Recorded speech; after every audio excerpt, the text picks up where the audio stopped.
Kaya be discerning, mga kapatid. Number 3, practice your discipline and self-control. Practice your discipline and self-control. Kung hindi maganda, keep your mouth shut. Hindi masamang magalit. Panginoon nga nagalit nung ginawang pasugalan yung harapan ng templo. Nagalit ang Panginoong Yesus. Hindi masamang magalit. Pero magkaroon tayo ng self-control. Wag niyong i-curse yung tao. Wag magbabanggit, okay, ng pagkamalas na pwedeng mangyari sa tao. Marami pong ganyan. Pag hindi na self-control, remember walang bone ang dila, pero may kapangyarihan yan pag nagsalita ka. Di kantong, kasta tiugalim, pagdating ng araw, hindi ka magtatagumpay. Dahil sa galit mo, kinurse mo yung tao. May mga instances na mga ganun nangyayari. Kasi may power of tongue. Lahat dapat ng nagibitawan ng dila natin is a blessing. Blessing dapat. No? So, pay attention. Pay attention. Practice your discipline and self-control. Sino dito ang magaganitin? Yan, si tatay ulit. Laging present si tatay. Tatay huwag kang mag-curse sa ano. Iwasan din magmura. Di ba magalit ka lang? Pero bakit ka lang ubingan? Ay, nasik ka, asawa ka. May kasama ng tanga lang agawin. Pero ay, nagsabi lang mo agawin ka, mapadalisan ka. No, o ganon. Pwedeng magawa. Bakit pumawa yung mga ibang misis dito? Pwedeng magalit, pero keep your mouth shut. Pag alam mo hindi na tama yung lalabas, ano yung nasa puso mo, yun yung lumalabas sa bibig mo. Number 4, check your heart regularly. Check your heart regularly. Okay? Kung pagdating sa medical, dapat monthly po tayo nagpapacheck ng heart natin. Bakit hirap tayo huminga? Ganon. No? Check your heart regularly. Lord, tama pa ba yung puso ko sa paglilingkod sa inyo? Alam niyo po, a little testimony po. Doon nung nasa church pa ako ng Balintan na may Mami Vilma, may time na ayaw kong tumayo. Why? Kung kilala niyo pa si Papa Tito, trabaho. It was a tragic year sa amin that time. Hindi ko alam kung una siyang na-operahan sa colon. Na-operahan siya sa colon. After that, si Papa ko, alam mo taga-Baling Kanaway to, tsaka Santa Ignacia, nag-dialysis, stage 5 kidney chronic. Isang taon po yun, stage 5 kidney chronic disease. Then, hindi na maganda yung buhay ni Papa, hindi na maganda yung tibok ng puso niya, na-diagnose si Mama ng stage 2 colon cancer. So, habang naghihirap si Papa, naghihirap din si Mama. Iisang taon po yun, iisang taon. Namatay si Papa, si Mama nasa bahay namin. Kaka-opera lang niya, naka-schedule siya sa kanyang chemotherapy. So, hindi sila magkasama sa isang bubong nung namatay si Papa. Nung nailibing si Papa, after 2 days, namatay yung lola namin. Isang pupong po kami. Namatay yung lola namin, yung nanay ni na Papa Tito. Wala pang 2 days na nailibing. 2 days pa lang na nailibing si Papa. Wala pang 40 days na nailibing si nanang namin na ICU ngayon, si auntie ko, kapatid ni na Papa Tito. Isang taon po yun. Isang taon. So, sa akin, nung naayos na lang, nung nailibing na sila lahat, I was physically tired, syempre. O ba naman, pabalik-balik sa ospital. Okay. Nung na-ICU si tita ko, yung kapatid ko, ni na Papa Tito, pinikap ako ni na Papa Tito sa bahay. Sabi ko, ayoko makita. Parang pagod pa akong pumunta sa ospital. Parang ayoko pang makita ng tayo family hospital na yan. Ayoko pang makalanghap ng amoy yung hospital. Sabi ko, sabi nila sa akin, pastora ka, and we need your prayer, sabi ni Papa Tito. Pati yung anak ni Tita, yung pinsan ko. Ikaw yung gusto namin mag-pray over kay Papa. Sige, pumunta ko doon. Kaya lang namatay. Pagkalibing ni Tita, parang gusto kong matulog ng 1 taon. Isang leader lang, yung laging namumusta sa akin, Pastora, kumusta ka na po? Hindi po niya ako iniwan gabi-gabi. Ngayon sabi ko lang sa mga ibang leaders. Pumunta ako sa church, nung nailibing yung tita ko, nag-preach. And some of our leader judged me. I was physically tired, emotionally tired, mentally tired, lumalaban ako spiritually. Pero ayaw doon nila ng pastora na weak. No? Umiyak ako. Tinapos ko yung preaching. Pagkatapos ng benediction, umuwi ako, doon ako humagulgol.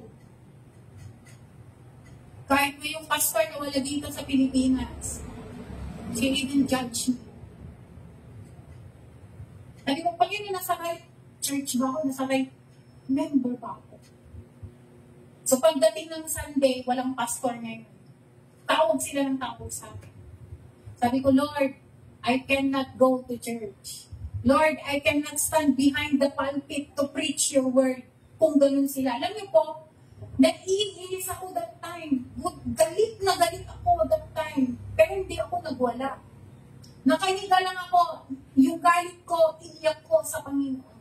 Hindi ba nila ako naintindihan kung anong nangyari sa pamilya namin? Very tragic moment yung nangyari sa pamilya. Hindi na nga nila ako kinumusta. Ginagsuman nila ako. I cannot preach yung word in front of the leaders.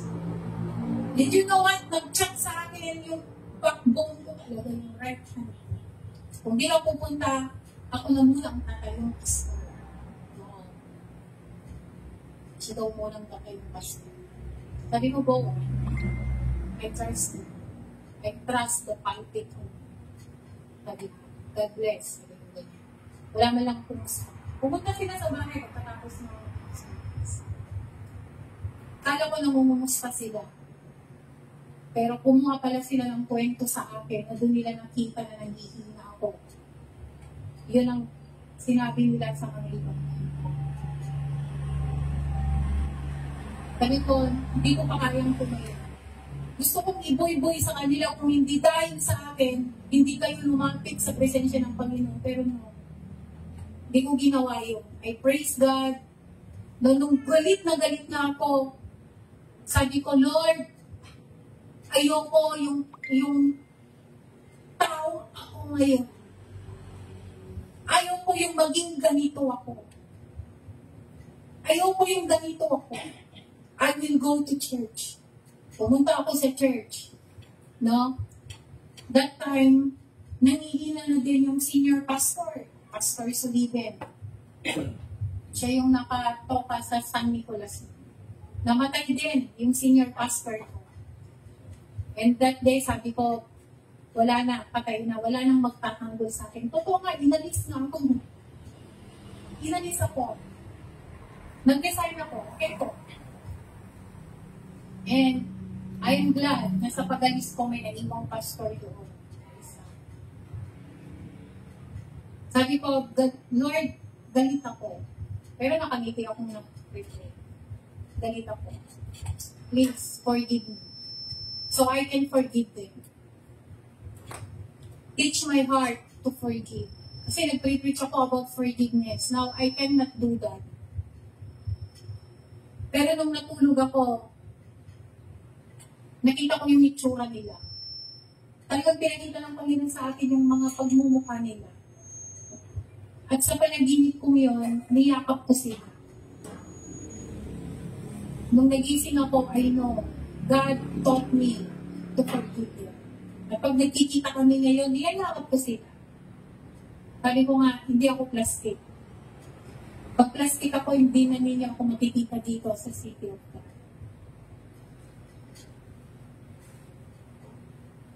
So, check your heart regularly. Sabi ko, Lord, okay, magiging floating pastor ako kung saan church ako napunta. Hindi ko sinisiksik yung sarili ko sa mga church na yun. Alam niyo mo, pagkatapos nun, nung panaginip na yun, naging breakthrough sa akin. Church, senior pastor ang lumalapit sa akin para magkaroon ng speaking engagement. Pastora Nestle, kinukumusta ka ng mga young people, nanilis ka doon nila. Pwede bang ikaw yung mag-speak sa ganyan. Sunod-sunod na Sunday na gano'n. Ilang buwan, halos isang taon akong naging floating pastor. Sa wala akong sariling church. Lahat, speaking engagement lahat. Until may isang pastor na sabi na tita, I can see your capability. So I will enroll you at the Bible School dito sa Ordoneta. Magiging scholar ka. Now, I'm taking Masteral of Theology. Then, that time din, nag-chat sa akin si Bishop Jude. Pastora, pwede ba makisit-in ka sa klase namin? Pastor, nagpa-Bible School na po ako. Sabi ko, nagpa-anom ako daw sa pastor na nagpapa-aral sa akin kung parang madali kang matuto. So, sige po, pastor, makikisipin po ako sa inyo. Sabi ko, katid-sundo nila ako. Hindi ko alam na naiindag pala ako sa organization. Maiindag pala ako sa City of God. Tinanong ni Pastor Jude, maraming kumukuha po sa akin actually, may support, may sweldo. Sabi niya, bakit napili mo ang City of God? Wala kaming may papangako na sahod mo. Wala kaming may papangako na support pa sa iyo. Alam ko kung sagot ko. Ayaw ko kung piliin yung magpapasahod sa akin. Kasi pag pinili ko sila, magiging obligasyon ko, hindi magiging privilege. Kailangan kong mag-Bible study, kailangan kong makapag-akay ng tao sa church kasi sinasaburan ako. So yung puso ko hindi tama. Hindi magiging tama. Ginagawa ko yun dahil sa sweldo. Dito sa City of God, walang support, mag-ministry ka lang, ang Holy Spirit na ang bahala. Ginagawa ko to, nakatayo ko dito, walang support, walang sweldo, walang income from City of God. Ito yung tunay na ministry. No? Kaya kayo, may support, praise the Lord, magagamit mo yun. Pero ano ba yung laman ng puso din? Maganda yung sinusuportahan din kasi kawawang buhay ng pastor. Pero yun lang nga para sa akin. Pag tinanggap ko yung mga organization na magpapasahod, gagawin ko yung trabaho as my obligation, not a privilege to serve God. So yun, sabi ko, Lord, may hatred na sa puso ko. Pag may hatred sa puso po natin, magiging anger yan. Pag nag-create ng anger, anong susunod? Hindi na magiging maganda yung ugali mo. Lalayuan ka ng tao. Lalayuan ka ng presensya ng Panginoon. So mga kapatid, sa hapong ito, pang-apat, check your heart regularly. Lagi nating hawakan dito kung tumitibok pa yan para sa Panginoon. Baka iba na ang tinitibok-tibok ng puso nyo. Kailangan ilab tayo lagi sa ating Panginoon. Last, and number 5, seek your accountability. Seek your accountability. Hanapin mo kung ano yung pananagutan mo. Kailangan nating hanapin yung mga tao na tutulong sa atin sa paglapit natin sa ating Panginoon. Kapatid, ang muna nating pananagutan ng pamilya, kumusta ba ang pananagutan mo sa pamilya mo? Okay ba ang relasyon ninyong mag-asawa? Okay ba ang relasyon ninyong mag-ina? Okay ba ang relasyon ninyong mag-ama? Okay ba ang relasyon ninyong magkakapatid? Wala tayong ibang lalapitan kung may problema tayo maliban sa ating pamilya. Kaya nga dinalay ka ng Panginoong Yesus sa pamilya niyan eh. Kung wala pang nakakakilala sa kanila, ikaw lang, ibig sabihin, you are the light and the salt of that family. Kaya alamin natin kung ano yung mga pananagutan natin sa ating pamilya. Pangalawa, pananagutan natin sa ministry. Si bro, Freddy? No? Ang ating gitarista. Ano ba yung pananagutan mo bilang gitarista? Di ba kailangan every practice nandito ka? May devotion life ka. Si Rhea, gitarista, drummer, ano ba yung pananagutan mo bilang musician of God? Nagpapakitang gilas ka lang ba? Ito yung talento ko, panoorin niyo ako. Diba? Ano yung pananagutan mo? Si Brother Bertin bilang worship leader. Saka si Ella. Ano ba yung pananagutan natin sa ministry? Ginagawa lang ba natin? No? To show our talents? Para maging proud? Yung mga may wow, ang galing ni Ella, ang galing ng boses, ang taas, ha? Ang galing pumalo ng stick ni Rhea. Diba? Ang pananagutan natin sa ministry. Yung pananagutan natin, no? We are doing our ministry to glorify God. Not just to show our talent. Although kailangan nila na naipakita mo para alam ni Pastor kung saan kayo lalagay ng ministry. But do it for the glory of God. Kasi kung nagpapagya, ang galing ko mag-gitara, narinig ko lang yung boses ni Pastora, kuha ko na yung key. Ba? Sariling bangko, ha? Sariling bangko.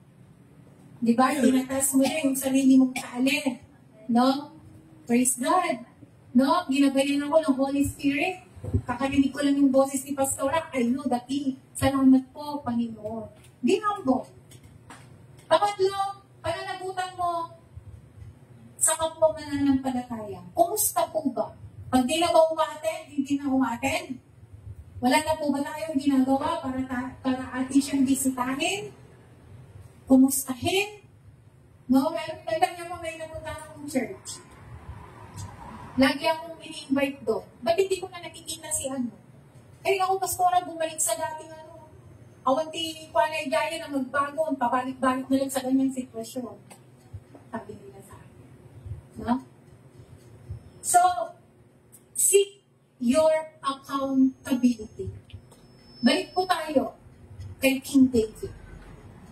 Si King David, hindi niya nagwardyahan yung kanyang puso.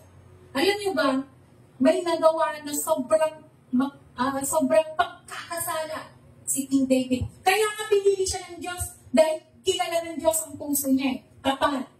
Pero hindi siya naging tapat. Bakit? Inasawa niya si Batseba na asawa ng kanyang isang magiting na kawal na si Uriah. Galing sa digmaan si King David. Noong umuwi, pumunta doon sa birana ng kanyang bahay sa taas. At habang naglalakad siya, nagpapahangin, may nakita siya na sexing babae na liligo. Sabi niya, hindi ako marunong sumigo. Kita niya si Batseba. At nagustuhan niya. Ginalang niya si Batseba. Nung nagalaw niya ilang buwan, buntis si Batseba. Nung nalaman niya na buntis, nag-isip ng paraan para matakpan yung kanyang pagkakasala. Pinauwi niya ngayon si Uriah na asawa ni Batseba. Para si Uriah uuwi sa kanyang asawang si Batseba at magsisiping sila. So ibig sabihin, nang alam ng tao, yung pinagdadala ni Batseba ay anak ni Uriah, hindi kay David. Umuwi na si Uriah, kaso hindi siya umuwi kay Batseba. Nag-stay siya sa palasyo. Kaya alam niyo ba, ang naging solusyon ni David, Tinawag niya ulit yung isang kawal niya, sabi, pabalikin mo si Uriah doon sa digmaan. Ilagay mo siya sa unahan ha. Sa unahan mo siya ilagay. Yun ang ginawa ng kawal. Nilagay nila si Uriah sa pinakauna na mga mandirima. Namatay si Uriah. Nung namatay si Uriah, pinakuha niya si Bathsheba para maging asawa. Yun yung pagtatakip niya sa kanyang kasalanan. Tayo po ba? Ganun ba yung ginagawa natin? Yung may ginawa tayong kasalanan, pero binabaliktad natin yung sitwasyon. So, hindi naman kaya ni David ang kanyang puso. Yung hindi na niya maitago, no? Kasi ito po yun walang lihim na di nabubunyag. Tandaan niyo po yan. Bakit? Gagawa at gagawa ng Panginoon yung paraan para lilitaw yung mga lihim na ginagawa mo. Para may mga kapatiran na magkatama sa iyo. So, may isang propeta na nagkumpronta kay David. Sabi niya, King David, totoo pala yung chismis, yung ginawa mo kay Bathsheba at kay Uriah. Lalo na yung ginawa mo kay Uriah na pinapatay mo siya, makuha mo lang ang kanyang asawa. Alam niyo kung sabi ni David, para mabantayan natin din ang ating mga puso. Kung alam niyo yung kantang ito, sabihin niyo ako. Sa Psalm 51:10, Create in me a clean heart, O God, and renew a right spirit within me. Yan po yung sinabi ni King David sa propeta. Mga kapatid, sa hapon ito, alam ko po na hindi po natin nababantayan ang ating mga puso pagdating po sa ating pananampalataya. Hindi po masamang magalit, hindi po masamang magpahinga. Pero lagi natin ipanalangin sa ating Panginoon, Lord, every day, Lord, create me a clean heart, O God, so that I can guard my heart. I can guard my heart if you create me a clean heart and restore unto me the joy of my salvation, even in the midst of trials, even in the midst of temptation, even in the midst of problems. Renew my spiritual strength.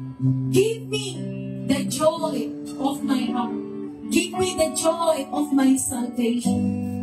Gawin ko natin panalangin, create in me a clean heart, O God.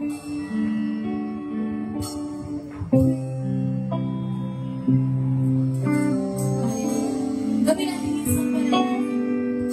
Create in me a clean heart, O God. Every new right spirit, every new right spirit within me. Create in me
Hindi pa